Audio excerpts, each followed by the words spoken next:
প্রিয় অষ্টম শ্রেণীর ছাত্রছাত্রীরা, welcome to R SS academy. আজকে আমি তোমাদের প্রশ্নবিচিত্রা রায়মার্টিন থেকে যে পরিবেশ ও বিজ্ঞানের প্রথম পর্যায়ক্রমিক মূল্যায়নের স্কুলের কোশ্চেনগুলি দেওয়া আছে, তা 3 নম্বর স্কুলের সমস্ত কোশ্চেনের অ্যান্সার আলোচনা করব।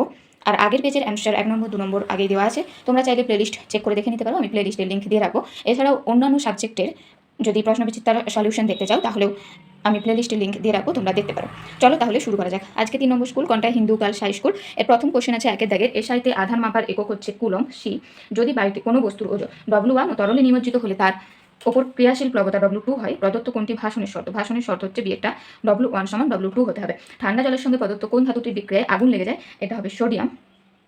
17 ও 17 হলো পরস্পরের কি? দেখো 17 মানে প্রোটন সংখ্যা, যে এর নিচে যেগুলো থাকে পরমাণু ক্রমাঙ্ক বা প্রোটন সংখ্যা, এগুলো সমান থাকলে এদেরকে আইসোটোপ বলে। প্রোটন থেকে প এই হিসাবে তোমরা মনে রাখতে পারো যে আইসোটোপ শেষে প আছে, মানে প্রোটন সংখ্যা বা পরমাণু সংখ্যা সমান।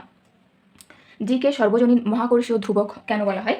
কারণ জি এর মান মহাবিশ্বের সব জায়গায়, মানে মহাবিশ্বের সর্বত্র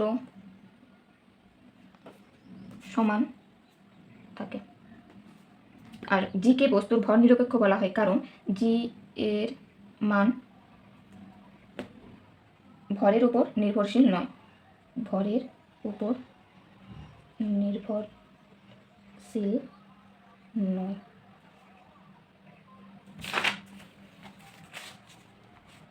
এরপর আছে দেখো 2 দাগ, শূন্যস্থান পূরণ করো। কোনো তরলের প্রবাহের দিক নির্ভর করে তরলের চাপের উপর। সত্য না মিথ্যা লেখো। CCl4 একটি সমযোজী যৌগ, এটা সত্য। গ্রাফাইট তাপ ও বিদ্যুতের সুপরিবাহী দুটি ক্ষেত্রের ব্যবহারিক প্রয়োগ। দেখো তাপের সুপরিবাহী লুব্রিক্যান্ট হিসেবে ব্যবহৃত হয়, লুব্রিক্যান্ট হিসেবে ব্যবহৃত হয়। আর বিদ্যুতের সুপরিবাহী হওয়ার জন্য ব্যাটারির যে ইলেকট্রোড সেটাতে ব্যবহৃত হয়।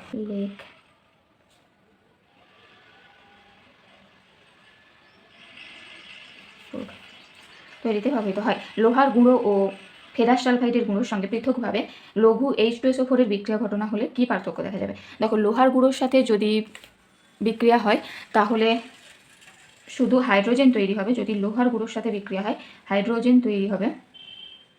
কিন্তু যদি ফেরাস সালফাইডের সাথে বিক্রিয়া হয়, এটা তোমরা নিজেরা লিখবে যে ফেরাস সালফাইডের সাথে বিক্রিয়া হলে H2S, পচা ডিমের গন্ধযুক্ত গ্যাস তৈরি হবে।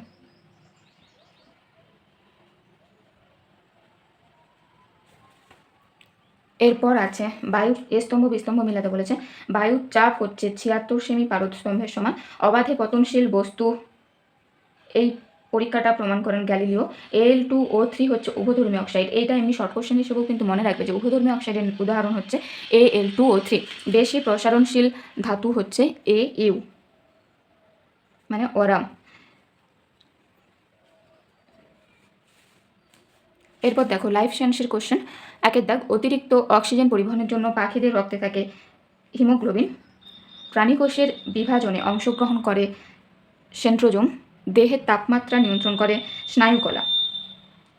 সত্য বা মিথ্যা লেখো। চোখের রেটিনায় মৃদু আলো দর্শনে সাহায্যকারী কোন কোষ দেখা যায়? এটা ভুল। এটা মৃদু আলোয় দর্শনে সাহায্যকারী রড কোষ হয়। কোন কোষ? উজ্জ্বল আলো দর্শনে সাহায্যকারী। একজন স্বাভাবিক মানুষের দেহকোষে নিউক্লিয়াসে ক্রোমোজোম সংখ্যা হচ্ছে 23 জোড়া বা 46টি। এক কথায় উত্তর, লিউকোপ্লাস্টিডের কাজ হচ্ছে খাদ্য সঞ্চয় করা। এরপর আমি লং কোশ্চেনের অ্যান্সারগুলো দিচ্ছি। দেখো 2 দাগ 3 দাগের 2 কোশ্চেন ফিজিক্যাল সায়েন্সের। কোশ্চেনটি আছে, একটি বস্তুকে স্প্রিং তুলা থেকে ঝুলিয়ে দেখা গেল, পার দেখাচ্ছে 10 কেজি। বস্তুটির উপর ক্রিয়াশীল বলের পরিমাণ নিউটন এককে নির্ণয় করো এবং ডাইনের সংজ্ঞা দাও। এরপর প্রত্যেকটা কোশ্চেন আমি পরপর অ্যান্সার দিয়ে যাচ্ছি এবং দেখিয়ে যাচ্ছি, তোমরা দেখে করে নিও। যদি কোনো কিছু বুঝতে অসুবিধা হয় তাহলে বলো। এটা ওই কোশ্চেনটা। তারপর 3 দাগের কোশ্চেনের অ্যান্সার দেখো দেওয়া আছে, বইয়েরটাই তোলা আছে, 160 পেজে আছে। এরপর 3 দাগের অথবার কোশ্চেন। এরপর 4 দাগের প্রথম কোশ্চেন, ঘর্ষণ বলের প্রধান বৈশিষ্ট্য। এরপর দ্বিতীয় কোশ্চেনটা তোমরা প্রয়োজন মতো স্ক্রিনশট নিয়ে দেখে নিও। এখানে আমি বের করে দিয়েছি। প্রথমে 1 লিটারটাকে এবং ভরটাকে কেজিকে সিজিয়ে সে এনে তারপর ঘনত্ব বের করতে হবে। এরপর পরেরটা চিনির গুঁড়ো আর পোড়া চিনির গুঁড়োকে পার্থক্য। এরপর সংকেত যেটা দিয়েছে অ্যালুমিনিয়াম সালফেটের।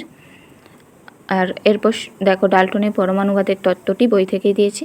আর শেষ কোশ্চেন অ্যামোনিয়ার গঠন, এরকমই হবে, দেখে নিও। এরপর লাইফ সায়েন্সের প্রথম কোশ্চেন,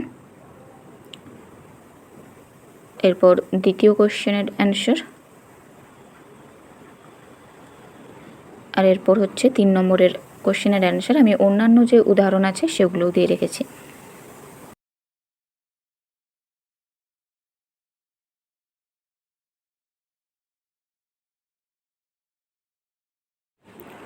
যদি এই রকমভাবে অ্যান্সার তোমাদের পছন্দ হয় তাহলে সাবস্ক্রাইব করে রেখো আর কমেন্ট করে জানিও, এবং অবশ্যই লাইক করো। আর আমি শর্ট করে দেওয়ার জন্যই তাড়াতাড়ি দিয়ে দিয়েছি, লং কোশ্চেনের অ্যান্সার আর ডিটেলসে বলছি না। যদি কোনো ম্যাথ বা সলিউশন প্রবলেম হয় তাহলে তোমরা কমেন্টে জানিও, আমি ডিটেলসে শর্ট ভিডিওতে দিয়ে দেওয়ার চেষ্টা করব। চলো তাহলে পরের পেজ নিয়ে আমি আবার খুব তাড়াতাড়ি আপলোড করব। তোমরা ভালো লাগলে লাইক করে রেখো এবং সাবস্ক্রাইব করে রেখো পরের ভিডিও পাওয়ার জন্য।